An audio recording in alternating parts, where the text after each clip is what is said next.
All right, let's do it. All right. So,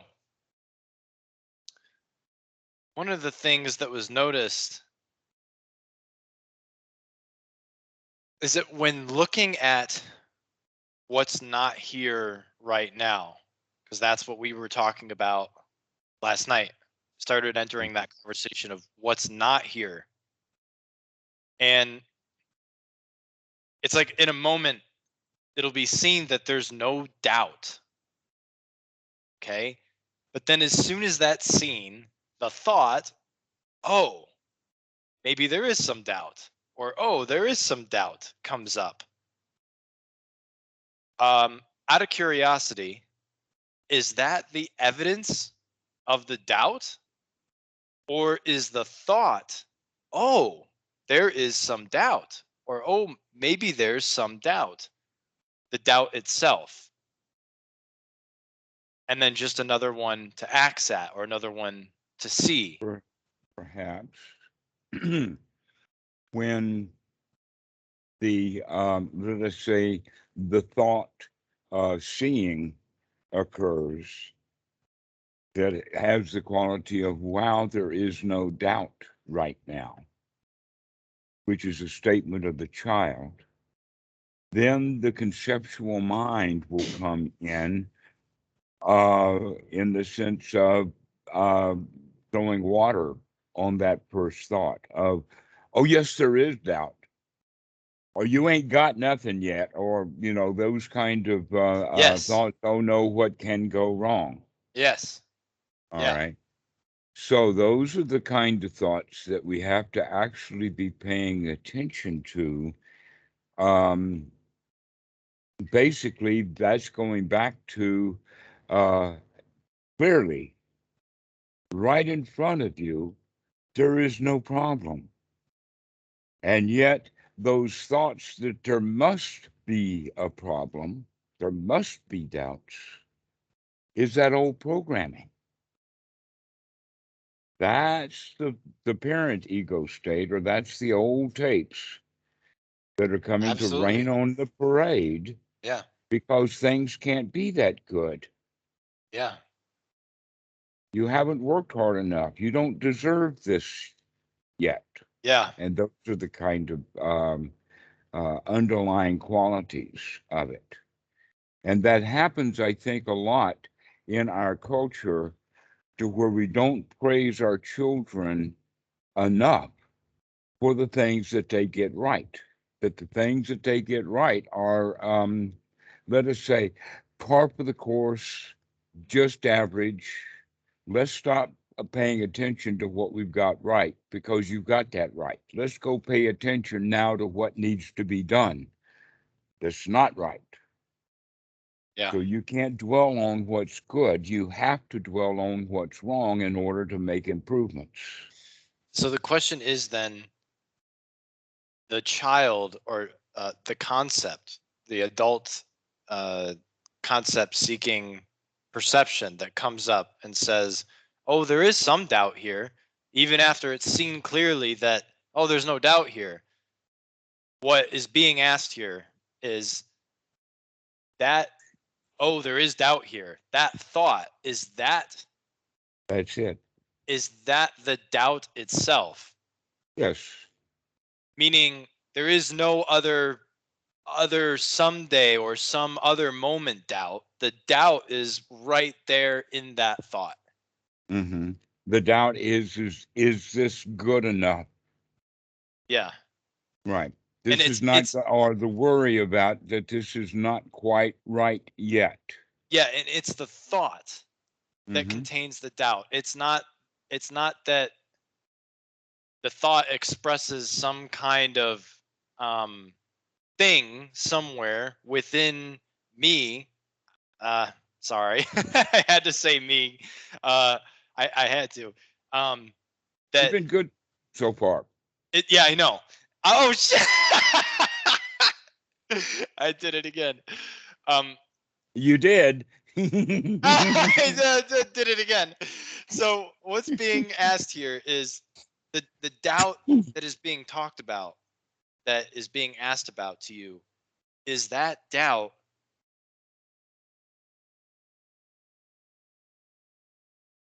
Is that doubt just that sentence? There's no doubt beyond that sentence, is what I'm saying. Is what is being Uh, said. okay. The answer to that is that that thought of, but what if there is doubt? Yeah. Yeah. Is a thought of doubt that is a thought, and that the wiring goes in the mind that if the parent says a doubtful word, then the child is obligated to have some feeling about it, and one of those would be the feeling of doubt. Mm. So there Okay. is a feeling. So the feeling isn't driven from the words? I thought it Can is. be, can be, can be. Okay. And the feeling can drive the words. But if the feeling drives the words or the thought, then where did the feelings come from? Something contacted us. It had to come from the thought, Right. right? It had to come from the previous thought. Previous thought. Yeah.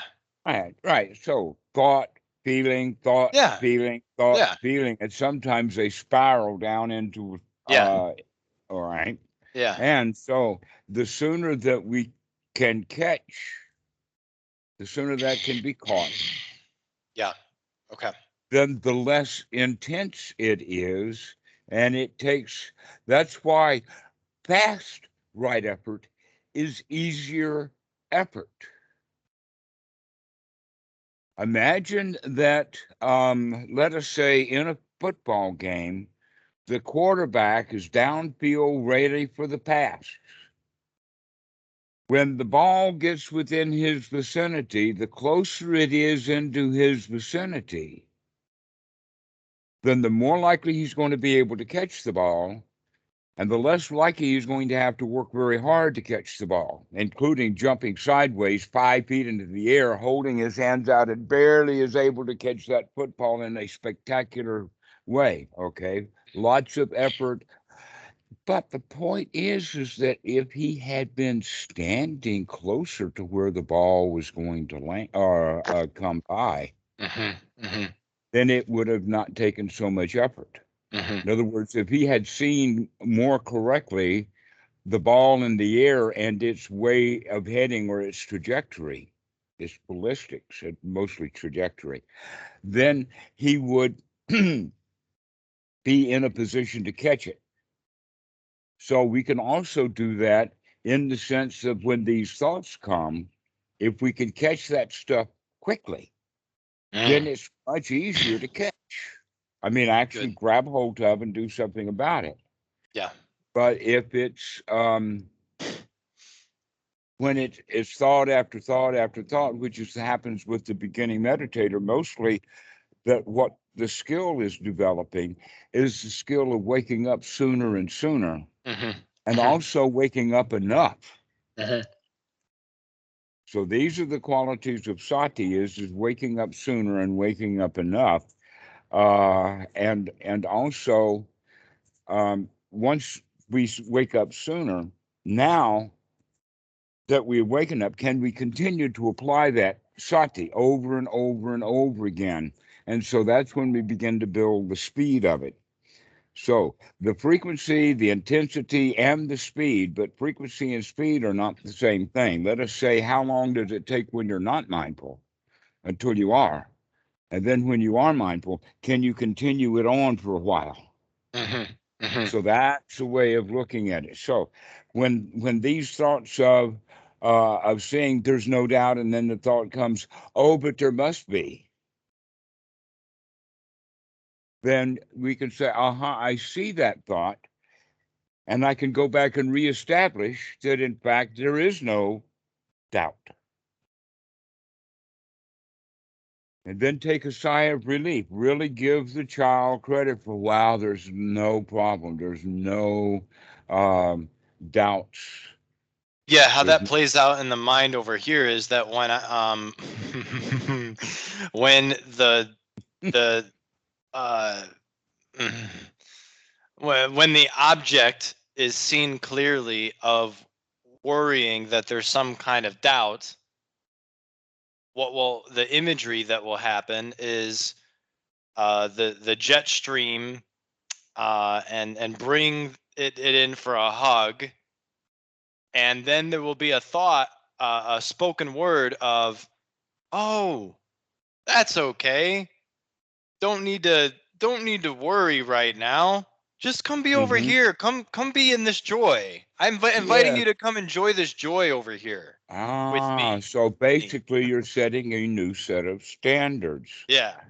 or Yeah. you're changing the critical thoughts. Everything's a problem Yeah. that needs to be Exactly. fixed. All the standards and the rules, and this house is good, but that one's better because it's bigger. Mm-hmm. All of that kind of Yep. stuff. We could change that into a more nurturing, like, come over here and sit down. There's no problems. There's no worries. Yeah. Come enjoy this joy over here. Yeah. Uh-huh. It's Exactly. joyful over here.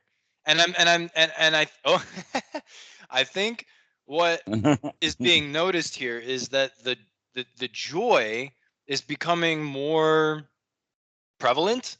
So it's like, here's the dukkha, or the objects that um are bringing brought into the joy, and the joy is like bigger. It's like bigger, Hmm. so it's like, it kind of has a kind of gravitational pull after a while.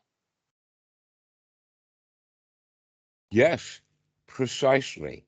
Or you could call it, instead of gravity, could be called centripetal force,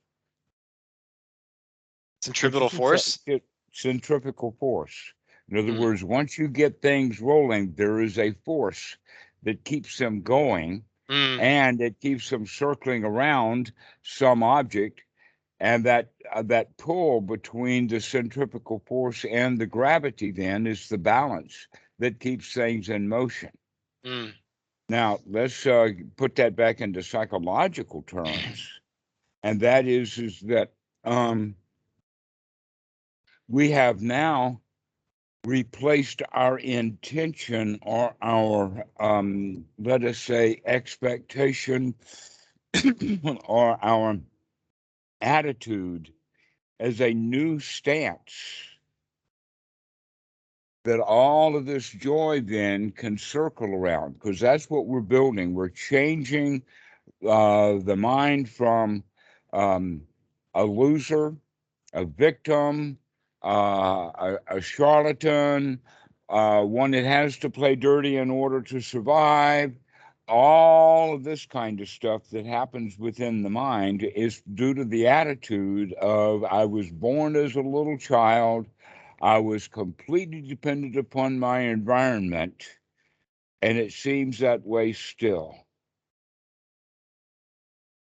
That I am out of control in my environment, that the environment affects me. So that means, in order for me to be able to survive, I've got to go out and affect the environment. I've got to go out and fix culture. If I could get culture fixed, then I wouldn't have any trouble. Right, right, right, right, right, right. And look at how many people give themselves how much trouble trying to fix the system. Yeah. Yeah. We've got literally millions of people, sometimes dedicated hours and hours and hours a day trying to fix the system, when it's their heart that's broken. Mm,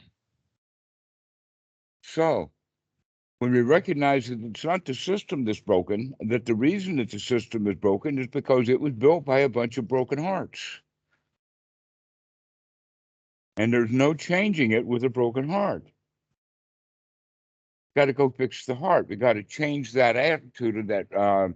So basically, that means is that most people have that center point, and we gravitate around it as our worldview. All right. The worldview is either Democrat hating Republicans, or Republicans hating Democrats, or Russians hating Chinese, or Chinese hating Taiwanese, or whatever it is.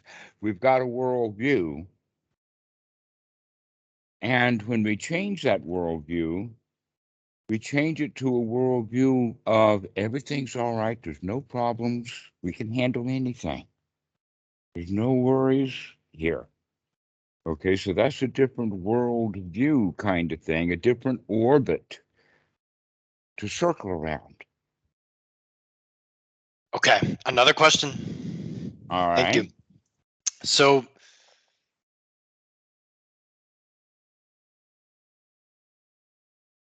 okay.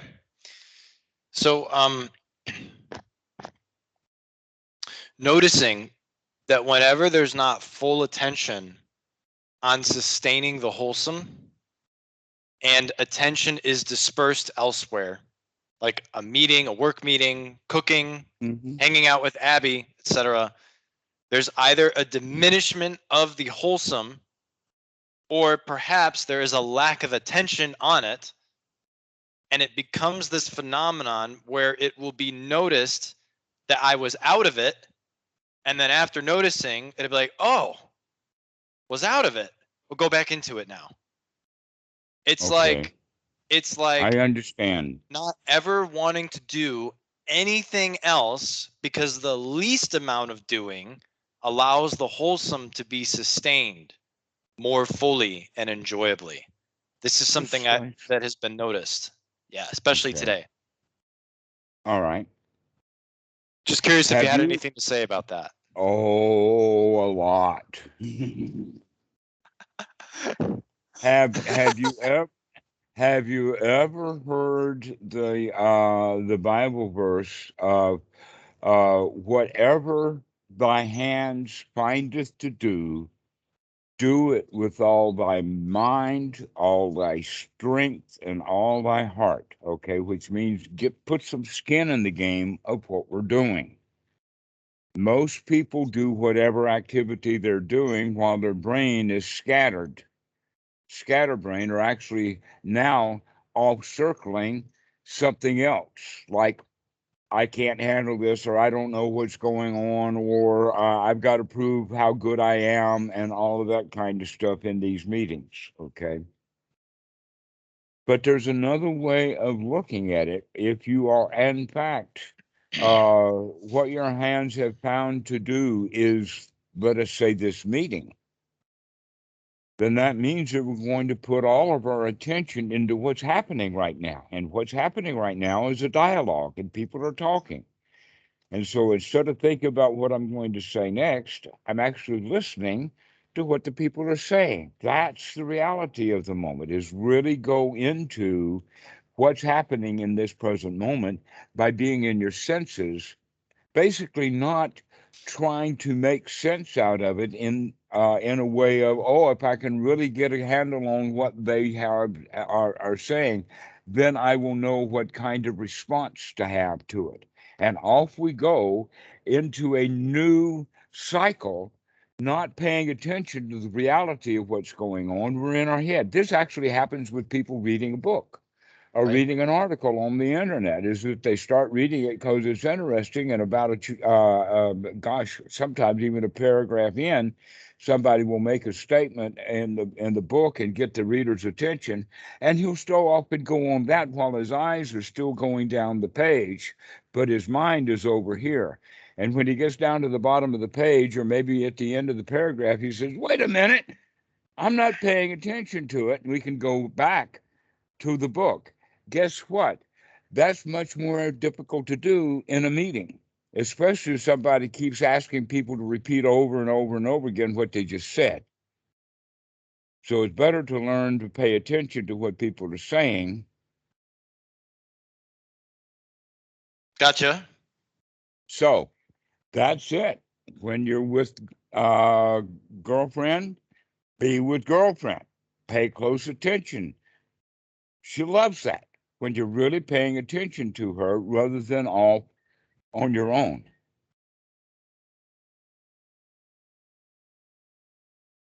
Okay. What about People the need help whole? on that. When you are being when you're talking and people are listening to you intently, you know it and you like it. And when people are ignoring what you're saying, you know it and you don't like it. Sure, sure, that's fine. But Yeah. this is a very new practice, and we're talking about rewiring the entire conditioning of the mind. So what's being said Uh-huh. here? What the reason why um the reason why this is thought of as important is my main there it is. The main point to you is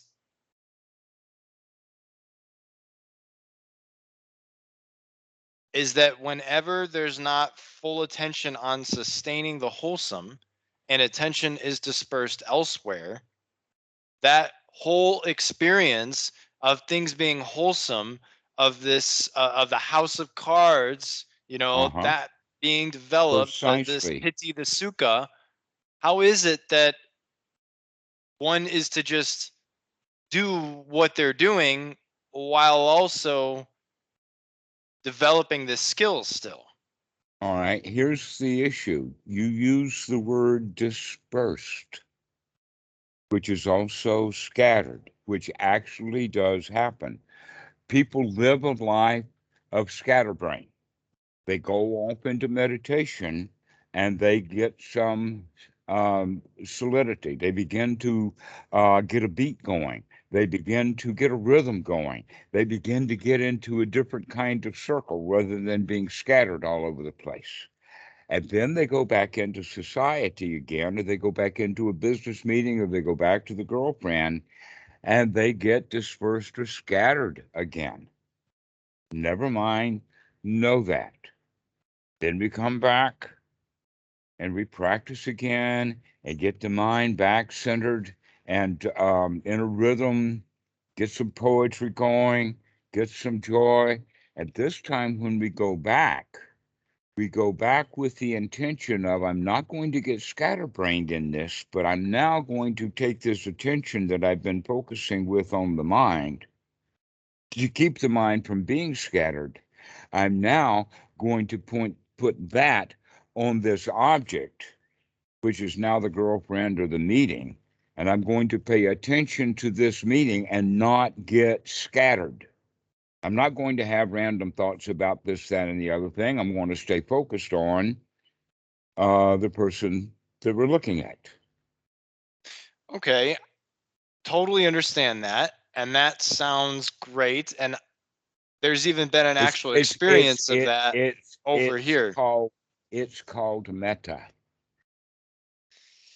It's just that, um, what about the thoughts that come up, the dukkha that comes up, and we're skillfully handling that dukkha? If Yes, we're by in a throwing it out conversation, and coming back into the conversation. And then a thought will come, and we're going to do the same thing with that thought that we did when we were alone, and that is change that thought into a wholesome thought. Now okay. So we're we're not in a conversation with someone, and that unwholesome thought comes up. Now we're going to change that thought back into paying attention to what's happening, Mm. to focus on what's going on.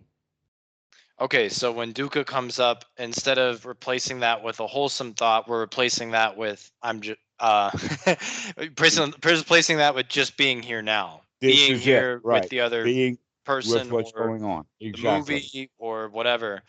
And so, is it safe And to if you've assume got then? two skills, you can do that too with joy, is to come back knowing that you're coming back, to know that you're with the person, that you're listening to what they're saying, So, and is that it you're safe? communing with them and becoming that joy with them. That this Okay, is the whole quality of the metta is that when you're with another person, really give them the attention that you would think that you would like to have. okay. Even if one is watching TV or a movie, same thing. Have that joy. All right, here's something then. Let us say that a couple are kind of sitting side by side on the couch and on the verge, but not actually cuddling. Mhm. All right, and they're watching the movie. And that one then occasionally will just poke the other, just like that, just to keep letting her know that you're thinking about her enough that you're willing to nudge her every 3 or 4 minutes to bring us both back into the here now. rather than absorbed into the TV. Touch her often, once every 3 to 5 minutes if you're sitting close together. So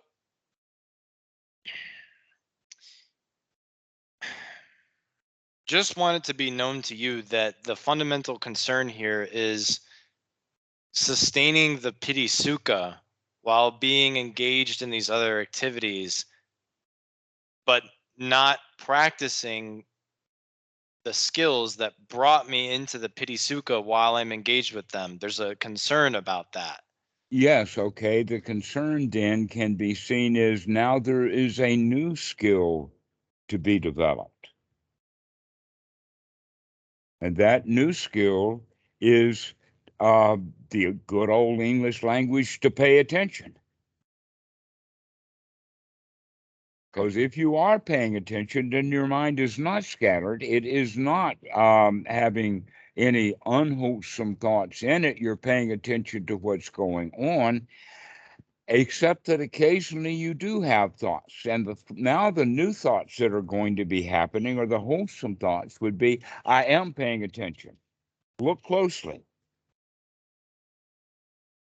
Or Remember I'm to take a enjoying deep this breath now. and smile. And I'm enjoying this conversation now. Yeah. Okay. All right. Great. And starting Thank to you. focus on what is happening in the present moment. Because that's all we've got is this present moment. It's the only thing that we've ever going to have.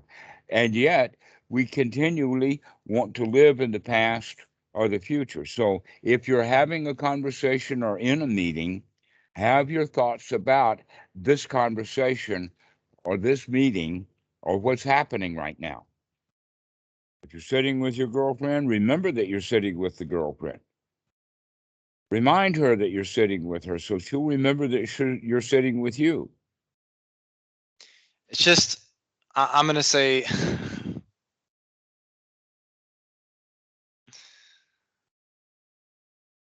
it's just there's a little bit of a hesitancy around this because this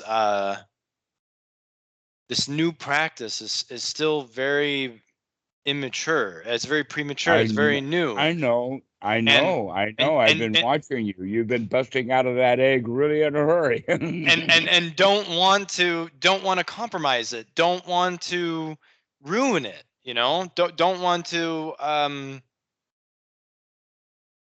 All go into right. the Well, ditch again for a week. if that's the only thing you've got on your mind, here we've got a place on the floor here on the porch. I can't come there. All right. So that means that you do have to deal with the world. Yeah. All right. It's Well, just now that that you uh, have to know that you have to, can you go deal with the world with joy, with the attitude, I can handle this girlfriend, I can handle this meeting, and then you go in and actually do that, putting some skin in the game. Pay attention. If you can pay attention to your breath, you can pay attention to your boss. sure. And if you learn to control your breath, you'll learn to control your boss too. Sure. It's just that what I want you to know, and I'm saying I now, I'm saying I know. What I want you to know is that this whole time, what's been going on is a complete dedication to this practice, no matter where I am, whether I'm by Yes, sir. myself or with the world or whatever. But the practice is noticing the whole unwholesome, replacing it with wholesome. It hasn't been noticing the unwholesome and then replacing it with being here now with what is in front of me. But at the Okay. same time, it is kind of also still being here right now with what's in front of me, isn't it? Right. Yes, If I'm exactly. replacing the unwholesome with Except that one thing. Now the slings and arrows of outrageous fortune that keep striking us and pounding us are not old things that happened already in the past. Now we have to go out in the world and deal with the slings and arrows of outrageous fortune that are happening right now, that are coming out of the world. Can you begin to dodge those too? Well, you can if you can see them coming.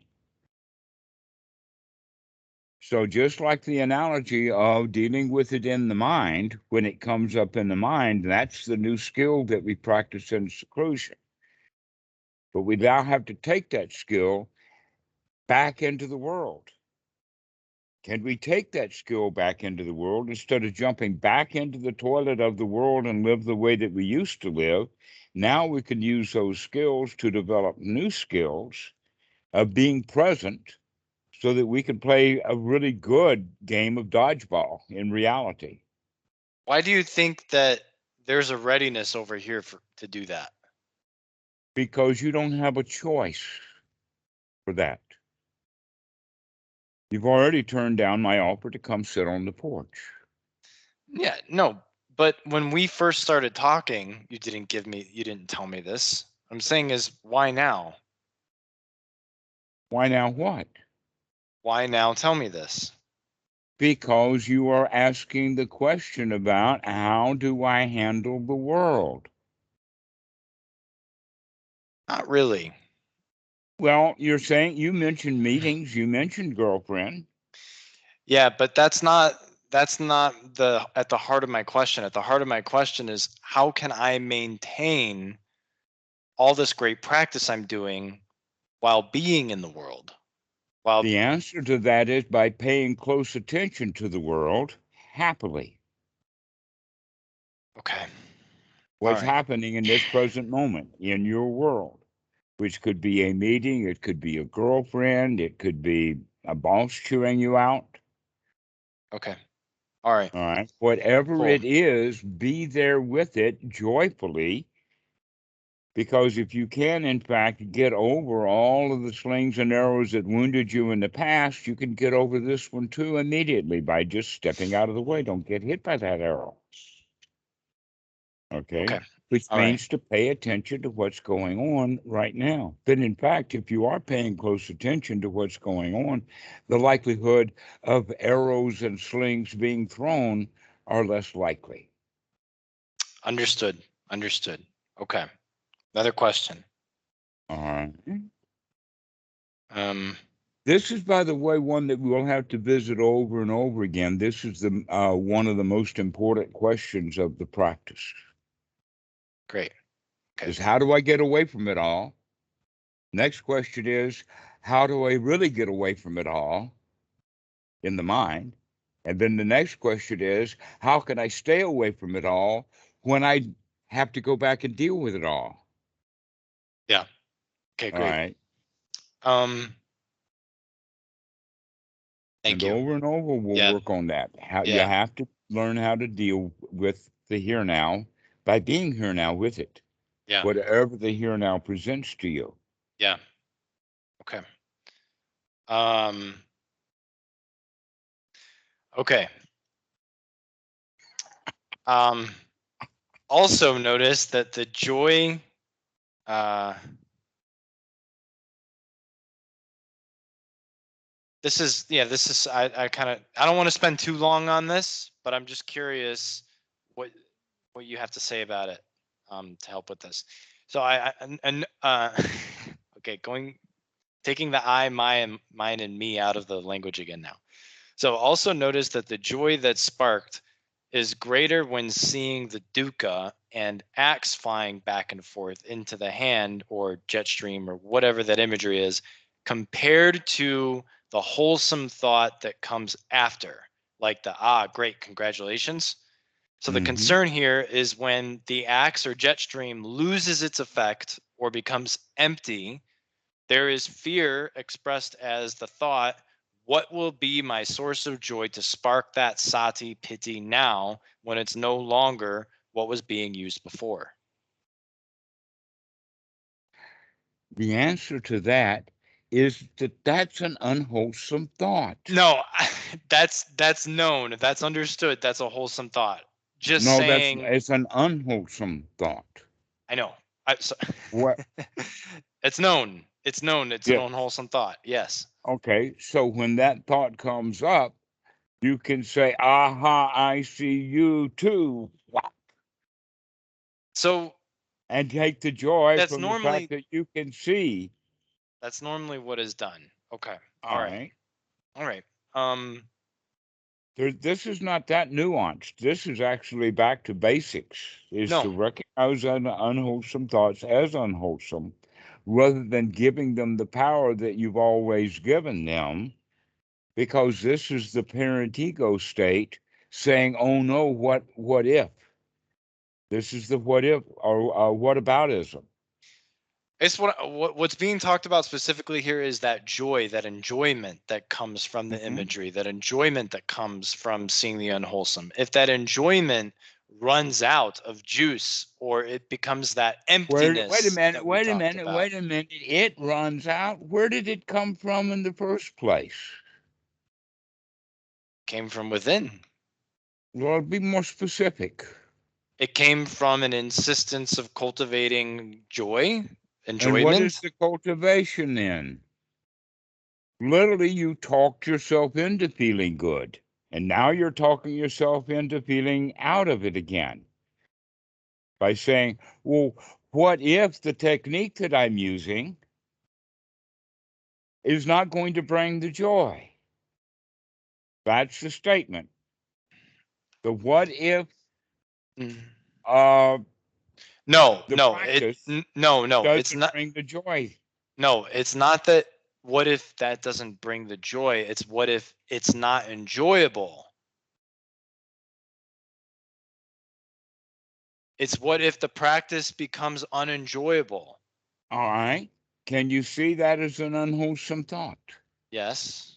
Can you see? Aha! I key that as an unwholesome thought. What if the practice becomes unenjoyable? Aha! I see that. Yeah. And there's the joy. Okay. All right. That's the joy that comes back. It's See, what you're doing is you're talking yourself out of feeling good with those thoughts. Okay. And so all you have to do is say, aha, I see that thought too, because we've already now identified that that's an unwholesome thought. And you can replace it with the wholesome thought of, I see that one too. I caught you. You're not going to pull me out of this tree. Yeah. Mm-hmm. And correct me if this is wrong, but how that appears to me is that like the joy that has been cultivated is like the anchor now. So Okay. when we see the unwholesome thought, it's like it's kind of easier to see the unwholesome thought because the anchor is joy. There's something to compare it to that Precisely. is In other words, you're in elevated. a different frame of reference, or you're in a different circle, or you're mm-hmm. Yeah. Okay. Okay, now this is something that's interesting. I only this is only experienced today. So I'm noticing that the wholesome state that was abiding for the past few days and for the past week, it now arises and passes away more quickly. And I was just curious, is that normal too, or does it indicate that there's not enough skill in sustaining it? Because I also know, what's noticed is that all it can take is just a nice deep breath, and there's like joy pretty quickly again there. That's right. So the skill that you're developing now is furthering the skill of seeing what thoughts are wholesome and what thoughts are not wholesome. And some of the thoughts that you're seeing now that are unwholesome would at first look like that they're wholesome because you're checking your practice. How is my practice? What's this? In other words, you're going through a self-discovery phase.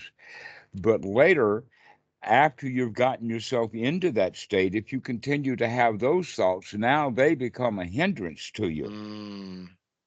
All right. Which thoughts? As you progress, the thought as, am I doing it right? Or what if the joy, the what aboutisms that happen? What if what if the thrill is gone? Or what if the joy is gone? Or what if the practice that I'm using doesn't bring the joy? Well, maybe that's going on. I mean, I've seen those thoughts going on. Well, that's what you just said. That's what not you all I said. said, though. That's not Yeah. all I said, though. That's not all I said. What I'm saying is, um, I was noticing in the beginning that the wholesome state was abiding, and now the wholesome state, like what I mean is like, it Okay, would be go ahead. like, yeah, it would feel good, be wholesome for maybe the whole day, a number of hours throughout the day, with little moments in between of like noticing the unwholesome, replacing that, whatever. Well, But all there'd still right. be So like a deep enjoy. congratulate yourself for that. Again, just say it's okay, because the way the tone of voice is going, sliding down here, is almost as if there is a yes but coming. I just, Dhammarato, I need a minute to just say what I'm gonna say, please. I know what you're going to say, and it's that things are going along really well, and then they stop. Yes, it's just Yeah. that I don't know if it's because there's unwholesome thoughts going on, or there's just been so much exposure to this joy that the intensity is just dropping. Because it'll get really intense and then it'll be like this. Yes. It'll get really intense and it'll get like Uh, this. is the And really intense more, let us say, satisfactory than the less intense? I'd say so. Sometimes. All Yeah. right. So now, when it gets less intense, can we be satisfied with that? hmm Okay.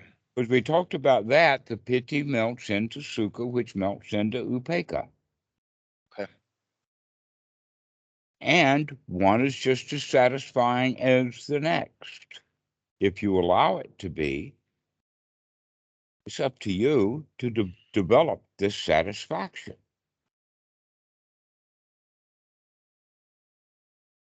so that you can be satisfied while you're intensely listening to your boss chew you out. You can be satisfied when the meeting goes on and on.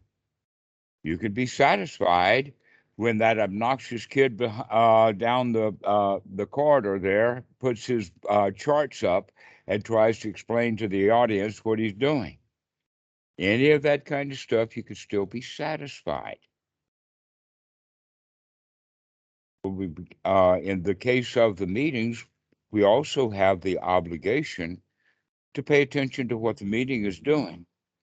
And therefore, you can derive your satisfaction from knowing that you're paying attention to the meeting.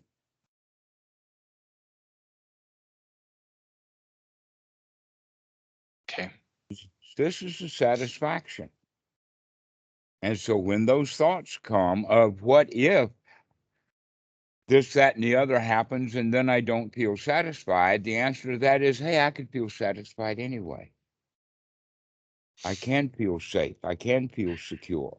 I can feel comfortable. I can feel satisfied. And that elation of success comes and goes with that as a base. But if you're not satisfied, you're not going to get any of the yeehaw success. So always keep satisfaction as the base. This is what we're shooting for. No matter what's going on inside or outside, if there is a hindrance in the mind that prevents us from being satisfied, we say, aha, I see that. Taking a deep breath, and the satisfaction comes right back again. Feeling frustrated right now, Dhammarato. I know. Look at the frustration and say, aha, I see you, frustration. I've got a handle on you now. Alex, frustration is almost your favorite feeling. I've been doing so well. I haven't had this. Great. Okay. So congratulate yourself. And when the frustration comes, you say, I see you, frustration. You're back again. Hello, darkness, my old friend. Okay. The frustration will return and it will return and it will return. The question is, how good are you? How skilled are you are catching it before you get super frustrated? Can you just get a niggle of frustration? And this, I see Yeah. that.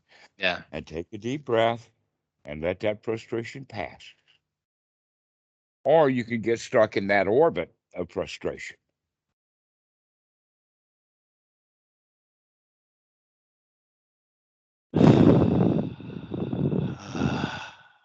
Okay. And right now, you're not nearly as frustrated as you were just 1 minute ago. No. Victory. Congratulations. Success. Mm-hmm. Um, Mm-hmm. I So had, see that frustration. No, see it. yeah. Because you are not frustrated. You are not frustration. You are the one who sees the frustration. Yeah. Um, I like to just use I now because Because it's too much work. yeah, it's getting it. I don't want to put more on. It's a habit. It's a habit to be developed. Yeah, I think what I want to do is do that practice with you when we have our calls. I've noticed I've also done it like sometimes when texting. Just I've just noticed it throughout the day. Well, But here's the point. That's the point. Is to begin to notice how many of the thoughts are self-referential. yeah, they I are. think, in my opinion, and each individual is taught to keep bringing his self into every event and every occurrence. All right, and the better thing to do is to be the witness rather than the one who is involved in the event or Yeah, uh, the one who is frustrated. Rather, it's better to just see frustration as frustration rather than jumping in its sewer. yeah. Okay. Okay. And Um. you can stand back and be able to see frustration. Aha! Rather than, oh, I feel so frustrated. Yeah, I could see that one too. Mm-hmm. I feel so frustrated. I can see that. I see Ah. that. Mm-hmm. Ah, that's okay. You are not the frustration. Come have a hug and enjoy this joy Mhm. with me. Right. Come enjoy the frustration. Um. A warm, So fuzzy frustration. all in all, I want to make. I congratulate myself for starting again today. Okay. Um. Every day's a new day. So many times, not so many, but about 5 or 6 when I started this practice with you, I would be in the ditch for like a week or days and I would give up. And today I started again. And that's great. That's awesome. Um it was challenging. It was challenging today. Right. Well, Um here's the point. Here, listen, this is important. The main skill that we are developing is the skill of picking yourself up, dusting yourself off, and starting over again. Okay. Most people think the practice is staying out of the ditch. well, All isn't right. So no, sustaining wait it a minute. part of that? No. Well, no, that's the whole point is once you've gotten up, but uh the point is that no, we need to practice getting out of the ditch over and over again because you're going to wind back up in the ditch. Never mind how good you are at sustaining it, you're going to wind up back in the ditch. And we need to develop the skill of coming out of the ditch. In fact, that's the first thing. And you just mentioned that in the sense that you would spend week in the ditch. Hmm. Now Yeah. you're not going to spend a week in the ditch. You can spend a day in the ditch, but now you're not going to spend a day in the ditch. You're not even going to spend an hour in the ditch. Yeah. All right, that's the whole point now. Is that's the skill of being that's being developed. Is number one, recognize you're in the ditch, and number two, get out of it with the right effort. And sometimes it appears that that ditch is too hard to get out of because every time you get out of it, you fall right back into it. Hmm. All right, Hmm. but never Yep. mind, you're actually developing the skill of coming back out of it again and again and again and again.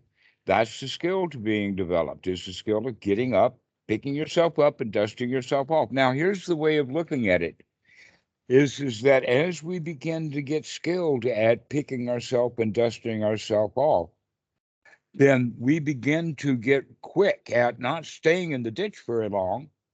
We come immediately back out of it.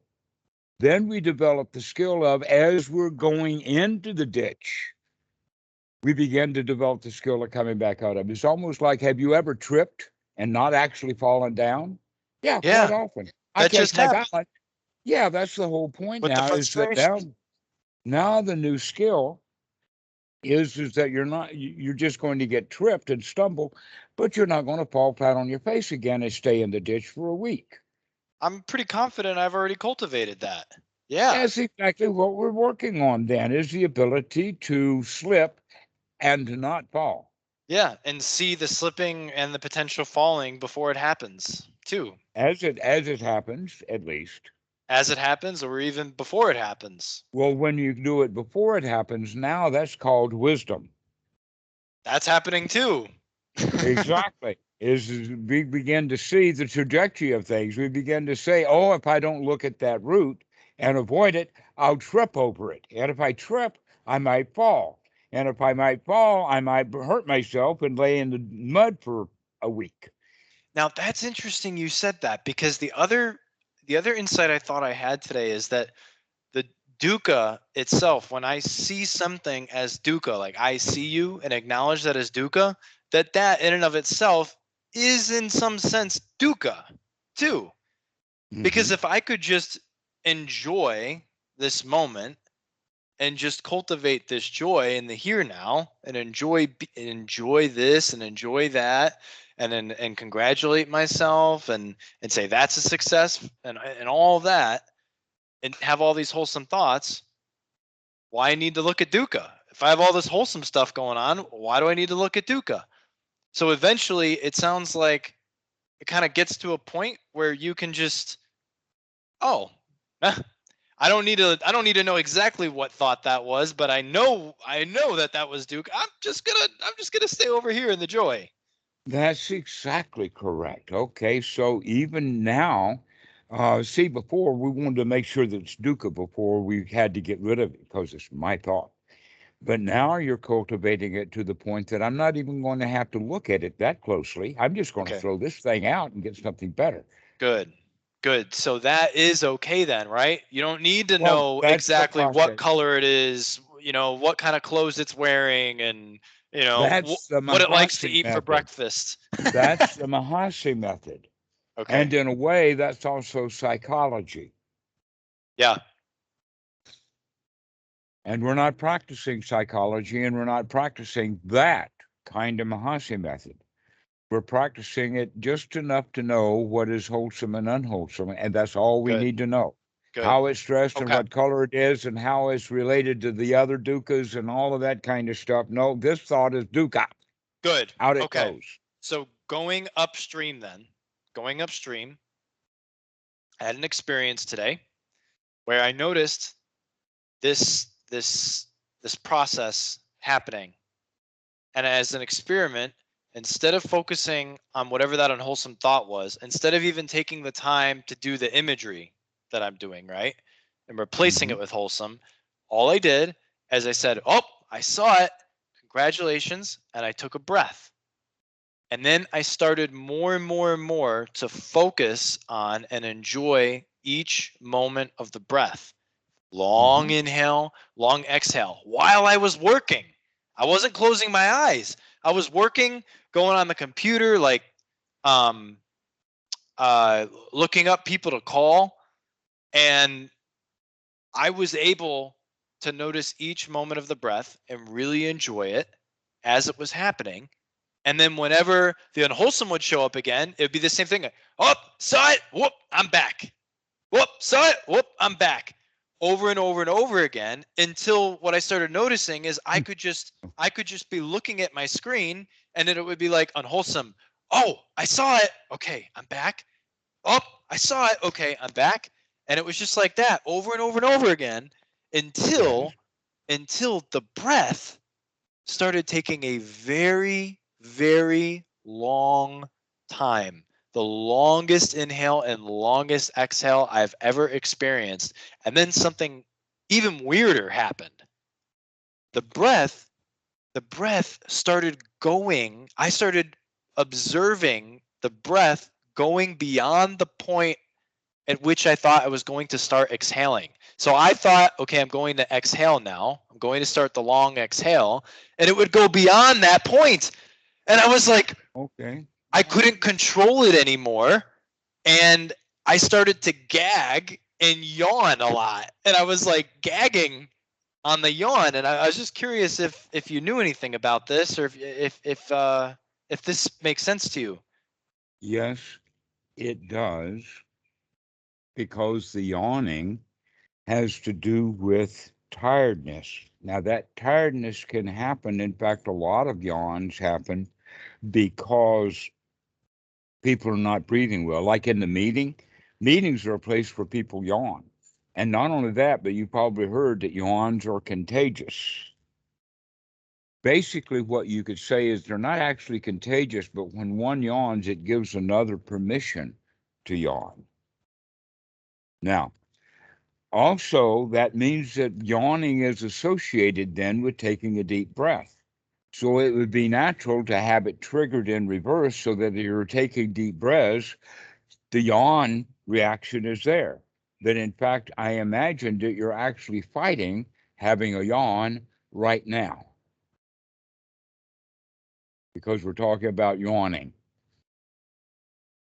And it's a very amazing thing that when people start talking about yawning, they have the feeling that they need to yawn or they want to yawn. You can feel it in the jaws. Can you feel anything in the face now about yawning? Mm-hmm. Yeah, in my throat. Yeah, okay. So yawning is associate. I thought so. I was wondering when that was going to happen. So, Dhammarato, what about the part that I was saying that the breath got longer and longer and longer and longer, and then I started. It was like I After was. getting longer in the sense of very, very long, but perhaps not deep, then that might have been triggered because, in fact, you weren't getting enough oxygen. And so the yawn triggered it to have a deeper breath. No, I mean, And I don't in know. fact, It that's what seemed deep to happens me. is that in the practice, that the breathing does get longer and longer and longer and longer. And if the body is completely relaxed at that time, Was then very it's relaxed. Yeah. much more it's much more possible then to go into the fourth jhana. But what will happen is that if the breath gets really, really, really long, but the body is not completely relaxed, It was. then it needs more energy. And so, therefore, a need for the breathing. And so, that yawn is a triggered reaction. Okay. And the yawn is triggered back in the back with the pineal and pituitary glands. And it has that yawn, which is also almost a gasp for air. So Jeff was. I told Jeff about this. Jeff on the Hmm. Sangha, and he Hmm. suggested talking to you about this because he thinks what it could have been is an experience, an insight into no self. Because what ended up happening is, I don't know if you caught this the first Oh, time I well, I told you like about that this. joke too. There's a joke in there, and it's just, oh, that's me. Yawn. When you begin to see who you really are, you take a yawn because it's boring. And we thought that we were so special. So there's that quality to it, but that's kind of more of a joke. Okay. Yeah, so what was happening is that I was going on the inhale, and Uh-huh. what I'm trying to tell you is that normally I can just take an inhale for as long as I want and an All exhale for right. as long as I All want. right. In Okay. this case, what happened is the inhale went longer than Okay. I tried to make it go. It was as if something else was controlling my breath. And so, what Jeff was saying perhaps is that we have no control over processes, over Some process. we That's don't. one of the Absolutely, insights. you don't. You do not. In fact, there is no place in any of the sutras, and I was worried about this being in India for a while. Why doesn't the Buddha have heartbeat as an object of meditation? The answer is you can't control it, so it has no value. There's a lot of process. I mean, why don't we meditate on digestion of food? It's because we can't control that. But why then do we have mindfulness of eating? Is because we can control the movement of the mouth. We can move the tongue around. We can move the food. We can suck it dry and swallow the juice, and then continue to chew on the roughage. This is all possible. And so this would be an object of meditation because it can be controlled. But heartbeat, don't control that. Therefore, we don't have that as an object of meditation. So yawns, as we're saying, are almost involuntary, just like a sneeze is almost completely involuntary. However, they are a little bit voluntary, that people can stifle a sneeze. There's also the issue of touching the nose around here, that if you are about to sneeze, if you rub this area of the face, of the nose, it will prevent a sneeze. So there is some control. The same thing is true. There is some control over a yawn, but not completely. That when you yawn, you can stifle it. You can force your mouth to be closed. You can yawn on the inside, but keep your lips together. Or you could just let a whole yawn go. What The about whole the breath, though? What about the breath? Because I was Well, asking you about the I've breath. already talked. I've already talked about how the breath is tied to yawning. That big, deep breaths will trigger a yawn, but then long, slow breaths that are not getting an oxygen will trigger a yawn. Both of Oh. those would be yawn triggering No, I got that situation. part. I got that part, but I asked something different the second time. Okay.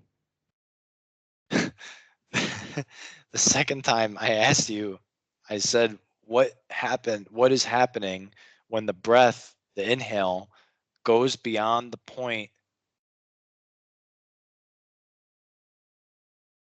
It's A really better hard to way of just. thinking about that. Why don't you No, wait, look please. at it this way? This is something for you to discover for yourself.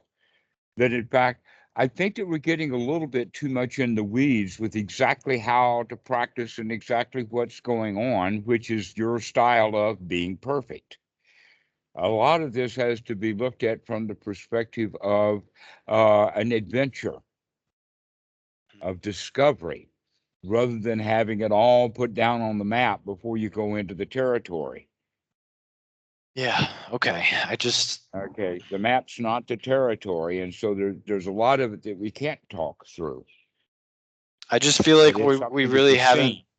we really haven't been um we really haven't been on the same page much tonight. I feel like a lot of the things I've asked or said, maybe you didn't hear, or you answered them in a way that was different from how I asked, and Well, or that's the intention, is to get you okay. out of your frame of reference and get you into a reference of discovery rather than the situation of I've got to go find what in reality what I see on this map. Please tell me all about the map so I can go find all of and discover all of those things that are on the map. And my position here is that the maps are never going to be complete. There's always going to be things that are in the territory that are not on the map. So reading a map is not necessarily the best skill that we're going to develop, but rather the best skill that we're going to be developed is to look at what's going on, to pay attention in the present moment. Yeah, what I And didn't so you're say to coming away from those things with a whole lot of questions to ask me rather than just say, oh, well, that was nice. I'll look at that again when I see it. okay. All right. All right. That a lot of these details are not really important.